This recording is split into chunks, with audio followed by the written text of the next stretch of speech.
दिखाया। उसके बाद हमारे 1804 ईस्वी में एक सैनिक हुआ करता था। क्या सैनिक हुआ करता था जिसका नाम क्या था? नेपोलियन। क्या नाम था? नेपोलियन। नेपोलियन ने कहा कि लुईस लोगों को हटाने के बाद जनता से जाकर कहता है नेपोलियन कि मुझे राजा यहाँ का बनाओ, मुझे शासक बनाओ, मैं फ्रांस में एक नई क्रांति लाऊंगा। क्रांति मीन्स क्या होता है? परिवर्तन। क्या होता है?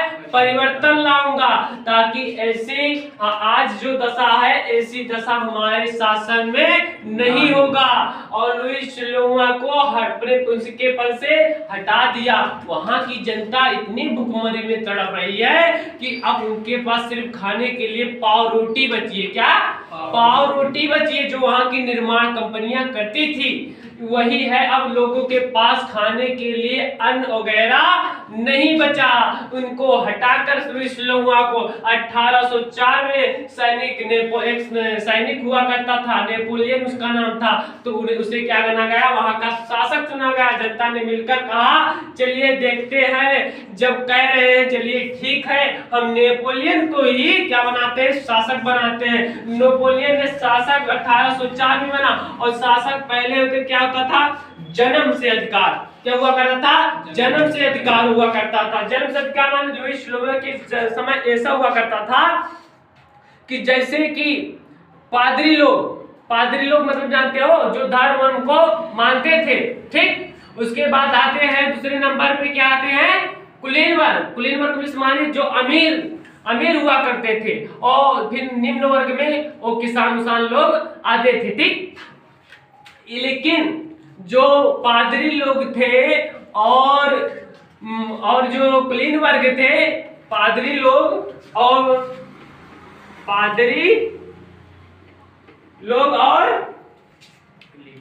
कुलीन वर्ग। कौन सा?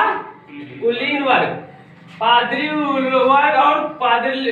वर्ग और कुलीन वर्ग, ये दोनों वर्ग के जातियों से दोनों से क्या नाम लेता था? कर नहीं लेता था। एक इसका लुईस लोगों कहता था जो जैसा है वैसा ही रहेगा। अगर अमीर है तो अमीर ही रहेगा, गरीब है तो गरीब ही रहेगा। शासक इसके साथ। और एक कर इनसे नहीं लेता था, सिर्फ निम्न वर्गों से, किसान मजदूरों से क्या लेता था?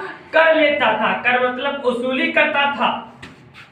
उसके बाद कुलीन वर्ग इनसे भी नहीं लेता था। ये जो अमीर घराने के वो अमीर में ही जन्म लेना, उनका जन्म से ही अधिकार था। तो उस नेपोलियन ने जब 1804 में गद्दी संभाला तो उसने क्या किया? जन्म से अधिकार का किया? हटा दिया। क्या किया? जन्म से अधिकार को हटा दिया कि ऐसा नहीं, जन्म का अधिकार मतलब ऐसा नहीं है कि जो अमीर के घर में जन्म लिया है अमीर ही रहे, गरीब के घर में जन्म लिया गरीब ही रहे। उन्होंने इसको हटाकर, जन्म से अधिकार को हटाकर सबके लिए एक कानून बनाया कि अब सब अमीर और गरीब जो है ईश्वर को मानते हो, चाहे पादरी लोग के हो, चाहे कुलीन वर्ग के हो, चाहे निम्न वर्ग के हो, सभी को क्या करना है? सभी को समान अधिकार है और समान जीवन जीना है। उसके बाद कुलीन 18 जब इतने साल इसका शासन चला 1815 ईस्वी तक। कितना?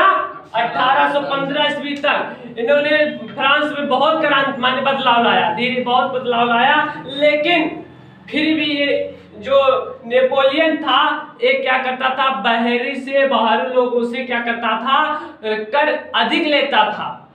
कहीं ना कहीं जनता के निगाहों में ये भी गलत था। कौन? नेपोलियन भी कहीं ना कहीं गलत था, कहीं ना कहीं सही था। लेकिन हमारे लुईस लोवे से बहुत ही अच्छा था। जनता कह रही है अब ये भी हमारे समझ में नहीं आ रहा। ये जनता वहां की कह रही है फ्रांस की, ये तो कहीं कहीं मुझे अच्छा भी है कर रहा हमारे साथ, कहीं कहीं बुरा भी कर रहा है। तब भी जनता को समझ में आया, इनको क्या किया गया?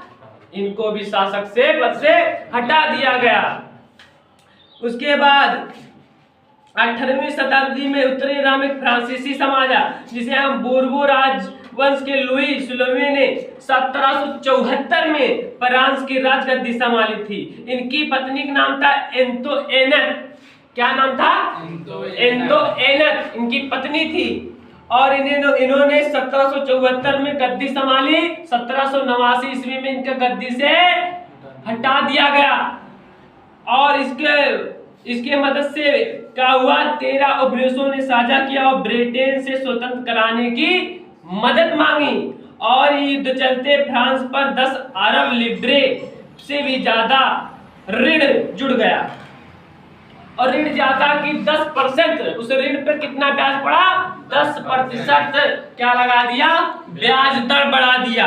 उसके बाद आता है स्टेट, यानी कि हमने बताया था स्टेट माने होता है क्या, एक प्रथम स्टेट, द्वितीय स्टेट और तृतीय स्टेट। प्रथम स्टेट में पादरी वर्ग को रखा गया, द्वितीय स्टेट में इनको क्या कुलीन वर्ग को रखा गया, और तृतीय स्टेट में निम्न वर्गों को रखा गया। इन्हीं को स्टेट कहते थे। ठीक, उसके बाद तृतीय स्टेट में जानते हो, यानी कि दोनों वर्गों को जो अतिरिक्त से सभी व्यक्ति तृतीय स्टेट में आए, बाकी जो दोनों वर्ग से बचे बाकी सभी किस में आए, तृतीय स्टेट में रखे दिया गया। उसके बाद उभरते मध्य वर्ग में बेरोजगारों के अंत की कल्पना किसान और कामगार ने बढ़ने अकाल विद्रोह से लेकिन समृद्ध से होकर उसने कहा कि अब फ्रांस में एक नया कानून बने, संविधान।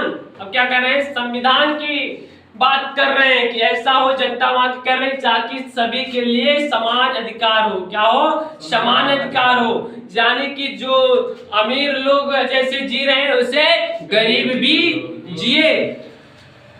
और इसी प्रकार 18वीं शताब्दी में नए सामाजिक समूह का उदय हुआ और मध्य वर्ग कहलाया। और वर्ग में समुद्री पानी व्यापार, ऊनी तथा रेशमी वस्त्रों का क्या हुआ, व्यापार होने लगा। किसके माध्यम से, समुद्री मार्ग से। ठीक, समुद्री के मार्ग से देशों में क्या हुआ, विदेशों में व्यापार होने लगा। और इन्हीं समाज की परिकल्पना से आगे दार्शनिकों ने कहा कि जिसे कहते हैं टू टीटराइजेस ऑफ गवर्नमेंट। लॉक ने राजा की दैवी और निरंकुश अधिकारों के सिद्धांत का क्या किया, खंडन किया।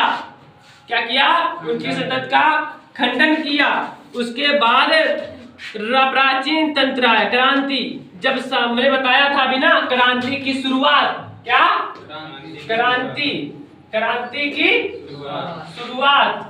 क्रांति की शुरुआत हमें बताया कब से हुई, 1789 में। 1789 में क्रांति कहां से शुरू हुई, फ्रांस से। जो हमने बताया कि कुलीन वर्ग द्वारा और कुलीन वर्गों द्वारा से शुरू करने का मुख्य कारण था।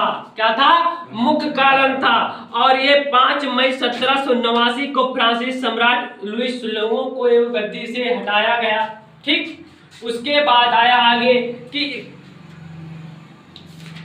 उसके बाद फ्रांसीसी के क्रांति के कारण, जो फ्रांस में क्रांति हुई उसकी सबसे बड़ी कारण क्या थी, उसकी कारण यह थी कि विश्व की अनोखी घटनाओं एक थी जो फ्रांस की अव्यवस्थित राजनीतिक, सामाजिक और आर्थिक, धार्मिक और दयनीय दशा के कारण फ्रांस में एक क्रांति की बीज को उगाया गया। क्या, एक क्रांति की बीज को उगाया गया। और फिर वहां पर क्या किया गया, और धीरे धीरे उस बीज को अंकुरित किया गया। कि अंकुरित मीन्स क्या होता है, धीरे धीरे उगाया गया, माने स्वतंत्रता को धीरे धीरे उगाया गया। और धीरे धीरे फ्रांस क्या हो गया, स्वतंत्र हो गया। क्या हुआ, स्वतंत्र हुआ। राजनीतिक कारण, फ्रांस की क्रांति का मुख्य कारण बुर्बो अनुशासकों तानाशाही को माना जाता है। जो फ्रांस में क्रांति हुई ना, उसका सारा आश्रय किस पे जाता है, बुर्बो वंश का। किस पे, बुर्बो वंश का। और लगभग 200 वर्षों तक फ्रांस पर शासन किया। बुर्बो वर्ग ने लगभग 200 वर्ष, कितने, 200 वर्ग शासन किया। कहां पर शासन किया, फ्रांस में। कहां पर, फ्रांस में शासन किया। उसके बाद लुई 16वीं का शासन जो था 1663 में फ्रांस से उदय हुआ। जो लुई 16वां था ना, अपने पिताजी की हत्या 20 वर्ष में इन्होंने अपने पिता की हत्या करके क्या किया, अपना शासन चलाया। अपने कहा, अरे बुढ़ो मौका जिए खाई दे, कि ससुर जिंदगी में तो ही राजा और शासक बनबो। ठीक, कहीं सब बुढ़ाई गया, बुढ़ौती में बैठा नहीं, भगवान के पास जाओ, अब तुम्हारी जरूरत नहीं बा। अब हम युवा होगी भाई, 20 साल जवानी वही चढ़ी, कहीं ऐसा अब हम राजा बनब, क्या कहिस लोइस लोगा कहिस अब हम राजा बनब। अब बुढ़ऊ तू चला अब घरे बैठा, बुढ़ऊ कहे ना बेटा भाई हमार और समय है, क्या कहते हैं कि हमार अब और समय है, हम और शासन करना करब। कहे ससुरा माने ना का बुढ़वा, का करिस फिर अपने बाप का ही का करिस हत्या करके गलती से बेदखल कर दिया और अपना वहां पर राजा और शासन